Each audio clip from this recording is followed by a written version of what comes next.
Can you imagine being in the bowels of a ship with 110 other people, and the space can really accommodate 25 people? Can you imagine being let out to urinate or defecate every 2 weeks on a 6-month journey from West Africa to the United States and landing in Mobile, Alabama?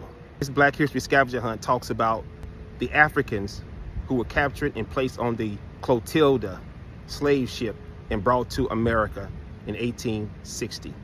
This is Dr. Mario Wallace with the Black History Scavenger Hunt. Follow me as I take you through Africatown, Alabama.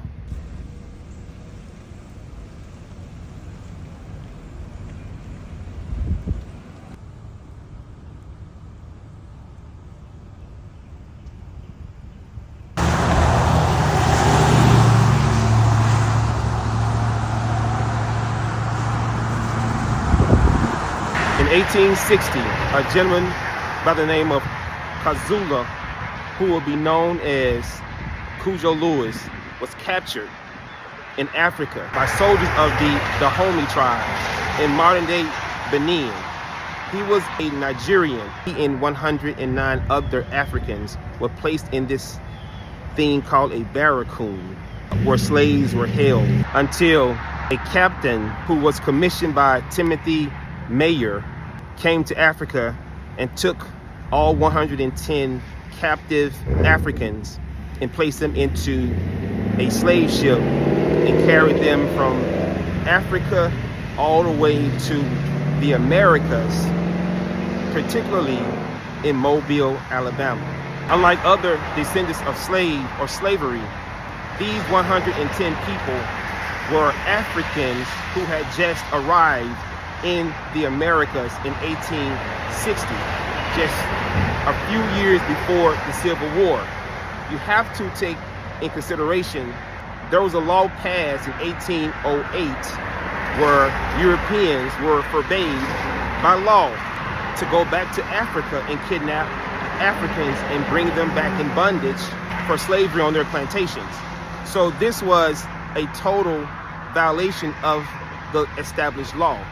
But Timothy Mayer had a plan. He felt that he could pull off this expedition without it ever being noticed by authorities in the United States and bring these Africans to America as if he had them or if they were descendants of slaves or Africans who had been captured since the 1700s. One of the unique figures in all of this is a gentleman by the name of Cujo Lewis, or Kazula.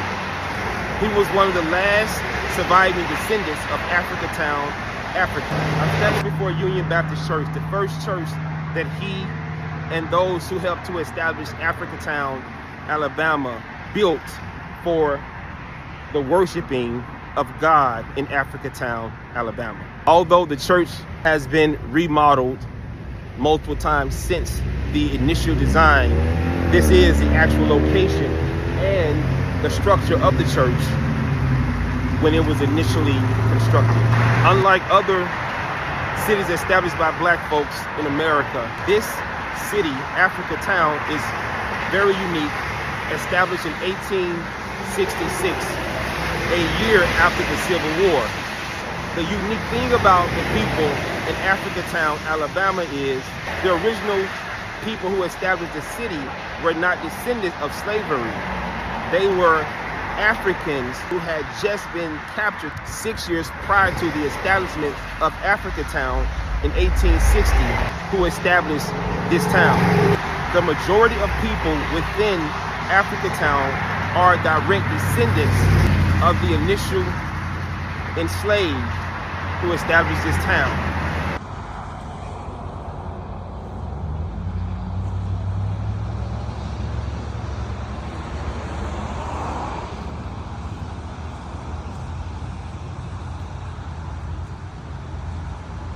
So between 1860 and 1865, 66, the Africans who were kidnapped by the captain who was commissioned by Timothy Mayer worked on the Mayer's plantation.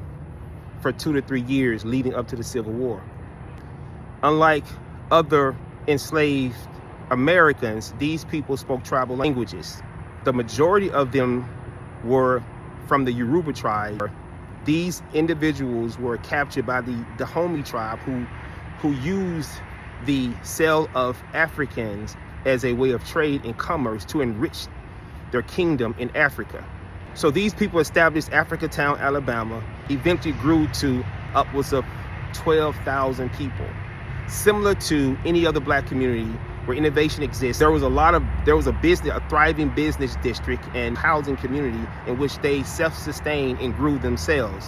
However, as many of the elders began to die, one of the last surviving people from the actual Clotilda slave ship was Cujo Lewis. And I'm standing in front of his grave that was dedicated to him by Delta Sigma Theta sorority. He's very significant in the story of Africatown, Alabama.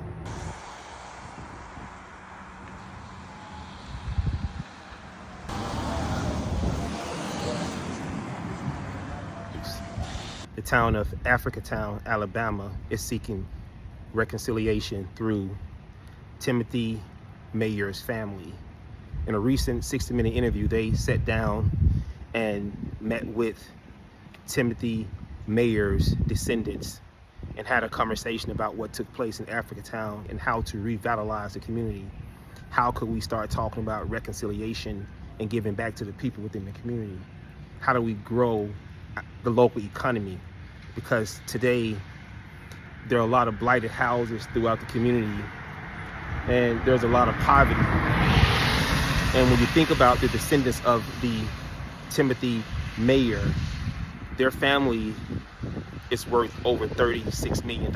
And today they still own over 14% of the land within Africatown. The majority of this area was part of his actual Timothy's plantation.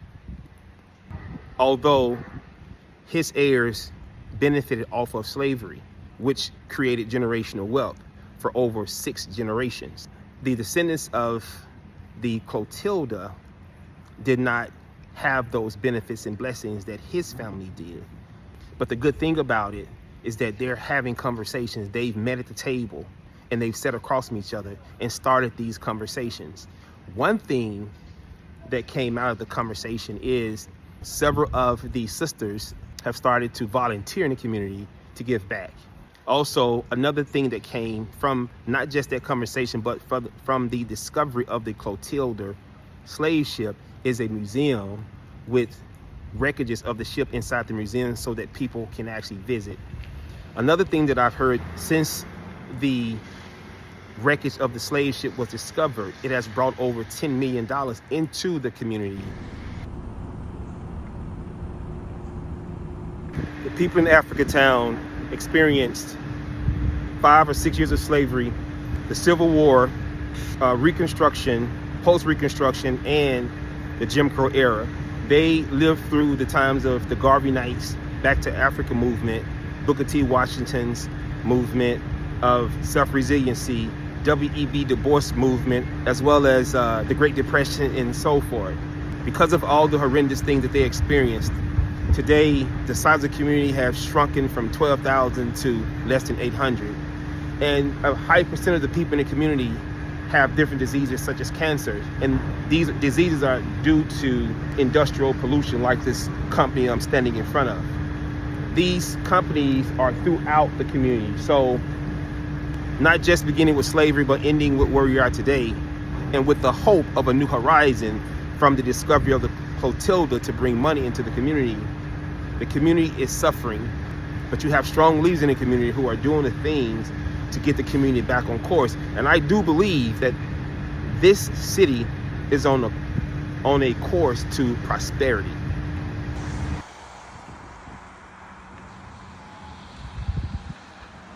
Since the initial conversations with Timothy Mayer's family descendants and the descendants of those Africans who was brought to America in 1860, they began to have these annual celebrations here, where every year in August each year where they would actually ring the bell and release butterflies. So this parking lot is filled with people of the community with small bells, and there's one person who would actually ring that particular bell, paying remembrance, homage to those who established this community in 1860.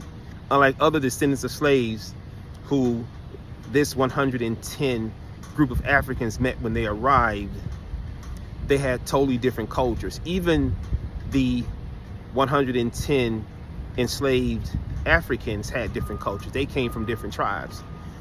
One way that they unified and began to stick together was in the barracoons in Africa, meaning the cages in which they placed the slaves in, awaiting captains of slave ships to arrive in Africa to pick the Africans up and take them to the United States. So the culture in which the people they met here on the plantation was way different. One, they did not speak the English language, so that was a struggle for them. They did not understand the culture in America. They did not understand the traditions and the whole concept of being enslaved. Slavery in America, the transatlantic slave trade, was way different than any type of slavery that Africans had ever experienced. You think of Africatown today, you think of a community that had all the resources to survive through the hard days, through Reconstruction, through post-Reconstruction, through Jim Crow, even parts of the Great Depression. But when you look at the community today, you see how we stand before blighted homes. We know there are resources and opportunities to bring the community back to its great day. We think of all the innovators that came along, not just Cujo Lewis, but everybody that worked with him, the first generation of Africans who started the community, and those who came afterwards, their descendants.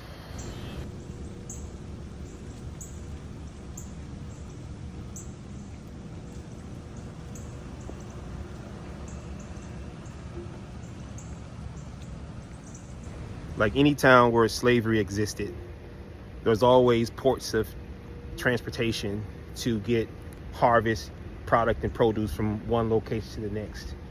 In Africatown, Alabama, as you can see, here's a rail track that stood as a center of commerce. This is the place of commerce, and you have the Alabama River as well, where steamboats actually went up and down the river. There had to be a port of trade, and so there's two sources of trade during that particular time. One was the railroad, and the other was the actual steamboats and the ships that actually sailed up the Alabama River. But being in Africatown gives me a sense of peace and tranquility to know that I am walking the actual land that Cujo Lewis walked, and those who came with him on the actual Clotilda.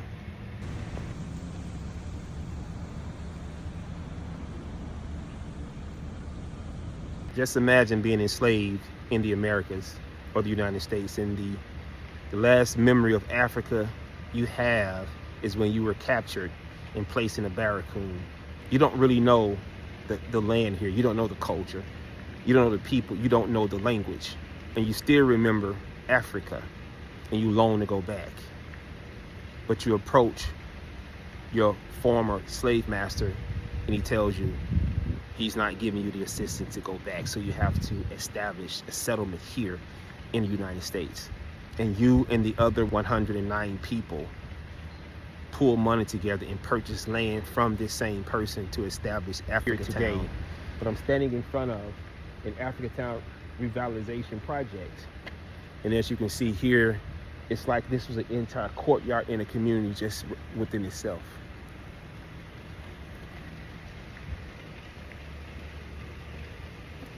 All behind here.